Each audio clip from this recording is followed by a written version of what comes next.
Hello, my name is Ryan Timpe. This is the Cheesecake ROI. It's an introduction to tidy models, marketing mix modeling with the help of the Golden Girls.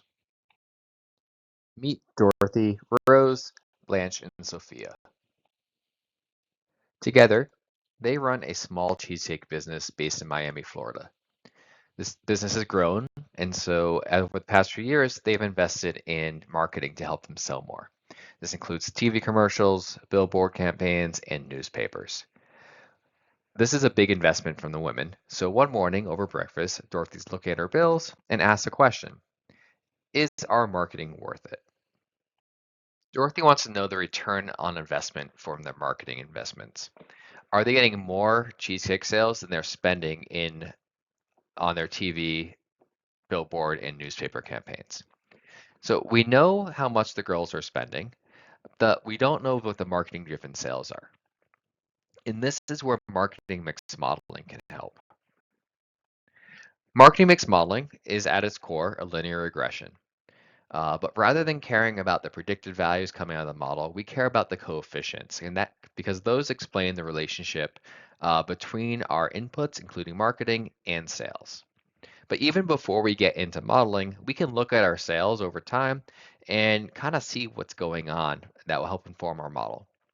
So, for example, it looks like every month the girls they sell at least $1,000 in cheesecake. This is our baseline sales and marketing speak, or it's your intercept if you think about a regression. And then looking at the 3 years of sales, you see some repeating patterns. For example, there's a peak every Easter, and then there's a prolonged peak every Christmas and Thanksgiving. And at the same time, it looks like every summer there's a dip in sales. So cheesecake demand goes down in summer. And this explains a lot of the ups and downs. But then if we add in our marketing data, we actually can see there's more correlations between ups and downs. So here's our TV investments. We see it's highly correlated with some of these peaks. Same with billboard campaigns, even more peaks. And then we still have a lot of ups and downs each week. But it looks like newspaper marketing might explain some of this as well. So the girls seem to do newspaper marketing almost every single month, and increases in newspaper marketing look like they might have an impact on sales. And this is what we want to model with marketing mix modeling or MMM. Here's our data set that we just looked at. We have year and week, which are our ID variables. We have weekly sales of cheesecakes. We have the seasonality variable, which is categorical. Most times it's blank, except that we denote when there's Easter, summer, Thanksgiving, and Christmas. And then for each of the three marketing series, we have our reach. So how many people saw the marketing that week? If we want to run this regression in base R, it's pretty straightforward. We can use the LM function. So here we have LM, which is our sales as a function of everything, represented by that dot. We pass it our data, which is our cheesecake data. We remove the year and the week ID variables, and we can run that regression. We do that. We get coefficients on our seasonality and our marketing. Using the stars, we can see that most of them are very good at explaining our sales, with the exception of maybe Christmas and Easter. And this is a very basic MMM. We can do the same thing in Tidymodels. So Tidymodels is a collection of packages for modeling and machine learning using tidyverse principles. What this means for us, first off, we have a consistent syntax across different methodologies and libraries. So think about XGBoost and Bayesian. Those have two very different ways of using those libraries to run them. Tidymodels provides a consistent way to do that. So you have to relearn new syntax every time you try a new model. More importantly, this means that we can build models using the pipe, just like dplyr or tidyr. So if we want to run that same regression in Tidymodels, this is how we do it. And Tidymodels have three big components to their structure. So first, we have our model engine. This is your library and the type of model you're using. So here we're setting our model engine equal to this linear regression function, which defaults to LM, the function we just used. And then you have your recipe. Your recipe is your formula, your data, and your transformations. So here we have our recipe is sales as a function of everything. It's the same data. And here, instead of removing year and week from the data set, we instead update our recipe with this update role function, tell it that time year and time week are actually ID variables and don't include them in the model. And then you have your workflow. Your workflow joins, organizes, and controls the whole process. So here we're adding our engine and our recipe to a workflow, and then we can take that workflow, put it into the fit function with our new data, and that will give us the same exact model we just fit with base R, but now using Tidymodels. So here comes Dorothy again. This seems like a lot more work. And she's absolutely right, especially for this very simple model. However, marketing mix models get complex, and Tidymodels provides the structure to evolve your simple models into powerful MMMs for deeper marketing insights. And three really cool things that Tidymodels lets you do with your MMMs. First is your feature engineering. Then we have scaling, and finally, optimization. So I'm going to go over each of these and some of the really big benefits from Tidymodels. We have feature engineering, and this is the process of transforming your data from raw data to data that your model can use. And recipes are the powerhouse here. And recipes ensure that the data processing and transformations are part of your modeling process. So rather than you using dplyr and tidyr to manipulate all your data before you go into the modeling, you can do that as part of the model process. And here you use step functions to do all these transformations along the way. So looking at the code chunk, I have the same recipe I used earlier, but now I have two more functions I'm adding. First is step dummy on my seasonality variable. And so I'm explicitly telling it to take that text and turn it into dummies. And then I'm using step range to min-max scale my marketing data. So I'm passing passing TV, billboard, or newspaper columns to the step range. I'm telling it to rescale my data between 0 and 1. And this is a really important step because it's using the minimums and maximums of those data inputs as they are now in our training data.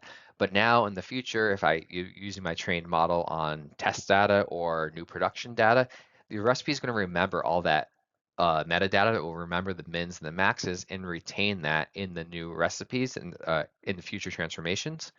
And so you don't have any data leakage. So this is the really important thing about recipes that you won't get from using data transformations in dplyr outside of your model. And in marketing mix modeling, there's two really important feature engineering steps we have to do. The first one is the carryover impact. And this means that your marketing exposure at one point in time continues to have impact into future weeks. Think about tonight, you're sitting on your couch, you see a commercial for cheesecake.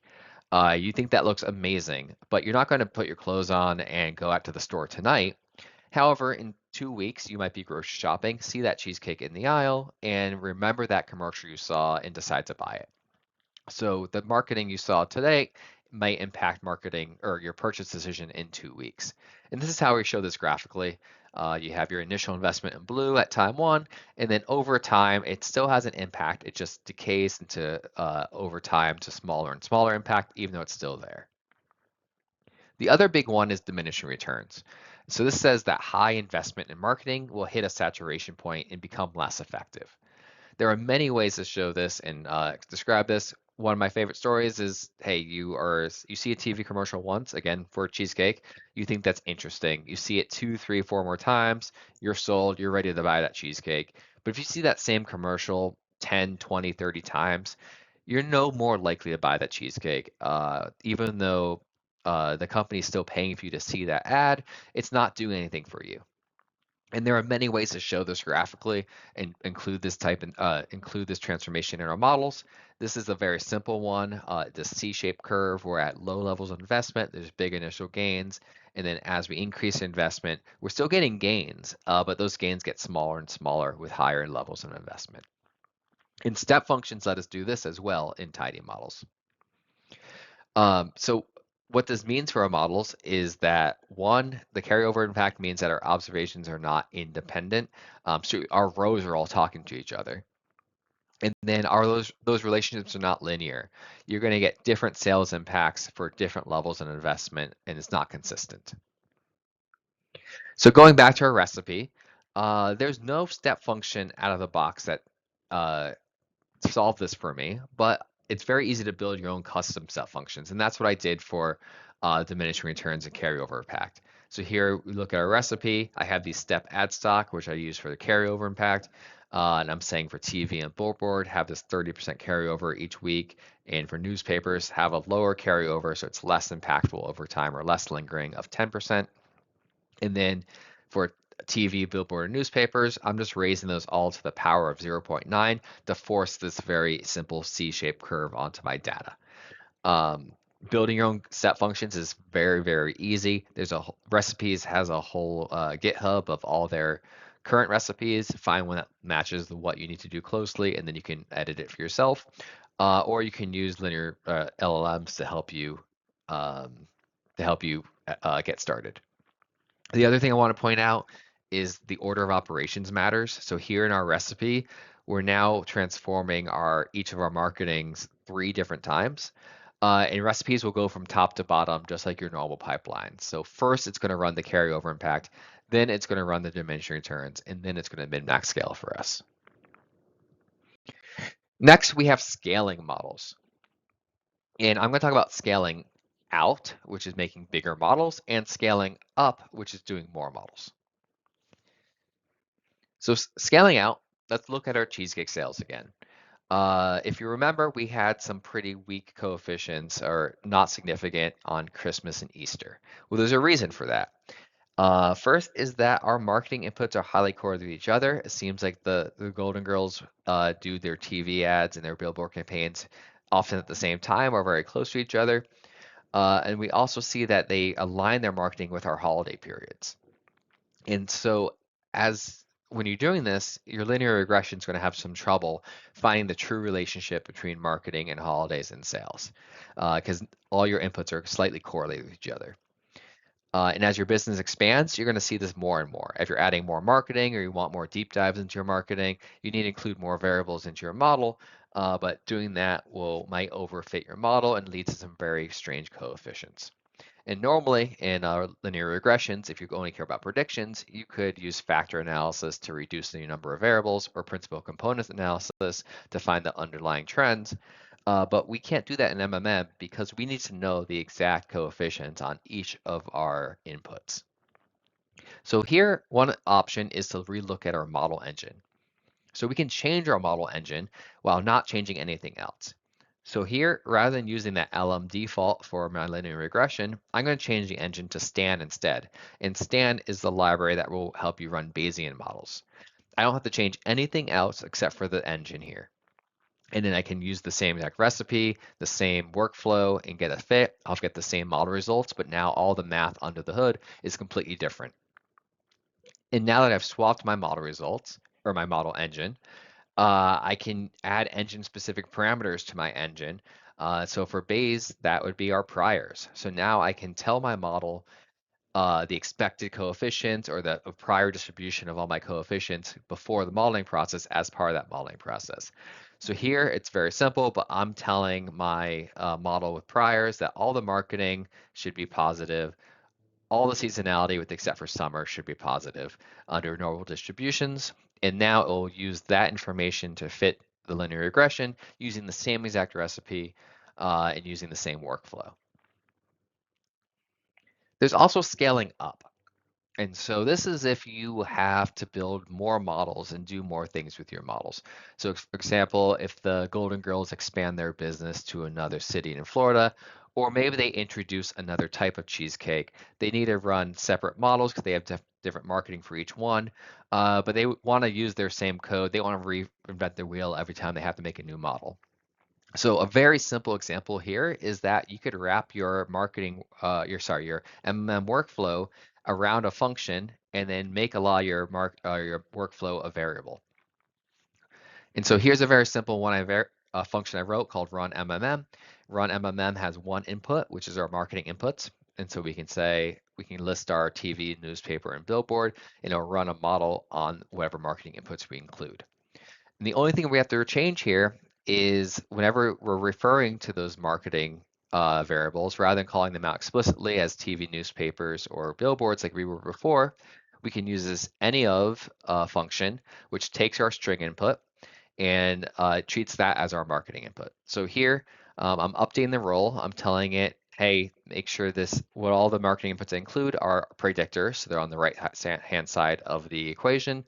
And then for step power, of course, we have this 0.9 power, but instead of me listing out the 3 marketing inputs by themselves, I say any of our marketing inputs, and it will know to use the string passed by the function. And again, you can do this with all the inputs of your recipe. This is a very simple one of just the marketing inputs. And then you can use per and run many different permutations of the same model over and over and get your results in as a per list. And then finally, there's optimization. Optimization is the super important part of MMM and really where the business gets all the value out of it. So again, I have 2 different types of optimization to cover. First one is optimizing our inputs.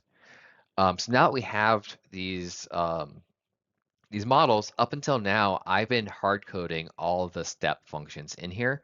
So when I was calling step power before, I was saying power equals 0.9 or your carryover was a 0.3. And I just made up those values based off of what I know about marketing and about the business. But we can do better. We can have the model, or we can use algorithms to help us find the best value of those that makes the best model and best describes sales. And the dials package is really powerful there. And so dials helps you find the best parameters for feature engineering. And all you have to do is go into your recipe and replace your hard-coded values with this tune call and give it a label. And then as part of your workflow, you can define your search grid. So here we're going to make a grid where I say check all the values of TV between 0.75 and 1, check all the values in newspapers between 0.7 and 0.9. And then instead of just fitting the model, I can say tune grid, pass it my workflow, pass it my data, and pass it the grid, and it'll run many versions of that model over and over and find the one with the best performance. You can define that performance as you want. Here's just a super simple root mean squared error. There's also the option for Bayesian tuning. So if your grid gets too big, you can use Bayesian tuning, same exact way. Then there's optimizing marketing and response curves. And so I have a trained model, but I can pass alternate data sets into this trained model to build different scenarios. So here I'm making a bunch of copies of my data set, changing my newspaper investments but higher and lower in 1988 to see what marketing contributions would come out of those. I pass all those different data sets using per map into our fitted model with the new predict function, run it, and that would tell us our marketing contributions for newspaper media at all different levels. So here between $0 and $4,000 of investment in newspaper, what the expected sales from that newspaper investment would be. And this tells us we're not even anywhere close to that diminishing returns point. So this is very valuable information where the women know they can actually increase their marketing investment even more. So going back to Dorothy's initial question, is our marketing worth it? Well, we get ROIs of TV 2.2, billboards 2.0, and newspapers 3.3. So this means for every dollar the women invested in the newspapers in 1988, they got $3.30 back in returns. So the answer is yes, marketing is worth it. And actually now we have the tools with MMM to even make it more so. So we can see with our MMM that actually there's room to increase our marketing on newspapers and increase our return on investment. So every dollar becomes more and more valuable. And with that, I thank you. If you'd like to learn more about Tidymodels, check out tidymodels.org or this great book by Max Kuna and Julia Silge. I have my own website where I talk about this stuff occasionally. And then there's the Posit DS community and Discord where we have our own channel. Thank you so much.